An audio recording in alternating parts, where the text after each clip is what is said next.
আজ আরও একটি জলখাবারের আইটেম নিয়ে এসেছি, কড়াইশুঁটির কচুরি। প্রথমে কড়াইশুঁটিগুলো খোসা ছাড়িয়ে পর্যাপ্ত পরিমাণে একটি পাত্রে নিলাম। এরপর মিক্সিতে 2-3 টুকরো আদা, 4-5টি কাঁচা লঙ্কা, একটু লবণ স্বাদ মতন এবং 1/2 টিস্পুন হলুদ গুঁড়ো দিয়ে পেস্ট বানিয়ে নিলাম।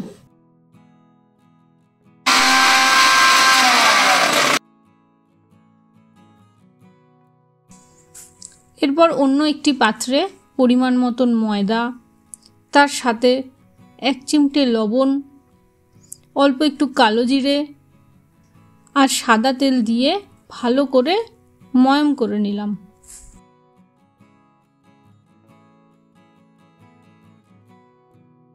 তারপর ধীরে ধীরে জল মিশিয়ে নরম করে একটা ডো বানিয়ে নিলাম এবং উপরে সামান্য একটু তেল ছিটিয়ে ভেজা সুতির একটা রুমাল দিয়ে 10-15 মিনিট ঢেকে রাখলাম।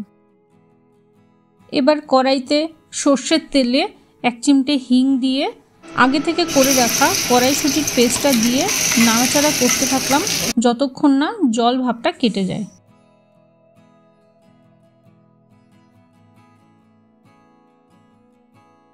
এরপর মেখে রাখা ময়দার ডোটা থেকে ছোট ছোট আকারে লেচি করে প্রতিটার মধ্যে কড়াইশুঁটির পুর ভালো করে ভরে নেব।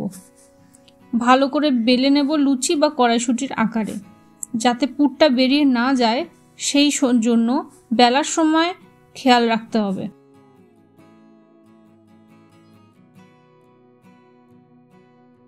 শেষে ডুবন্ত তেলে কচুরিগুলো ভেজে তুলে নিলাম এবং পরিবেশন করলাম গরমাগরম ফুলকো কড়াইশুঁটির কচুরি।